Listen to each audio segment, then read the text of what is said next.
the current state of Big Hungry.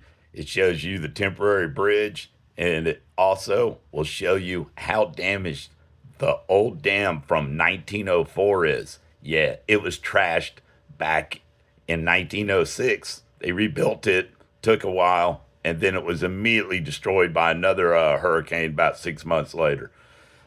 It was not used ever since. A lower dam on the Big Hungry that has been removed more than a decade ago replaced it, and is the reason Ladshaw and his cronies could not dam the Green River Narrows. Robert M. Oates built this dam and the one further downstream to actually work for a few decades. This one was only used for a couple of years. It was pretty useless. And it just caused misery, collected a lot of bad sediment laced with arsenic from the old years of apple farming. And I'm not talking smack because I'm related to most of the apple farmers. But this gives you an idea what happened, and a whole lot of earth moved, and there's even more missing in some canyons further down toward the green. Big Hungry joins the green just above the narrows. So I hope you found this useful. Please leave comments.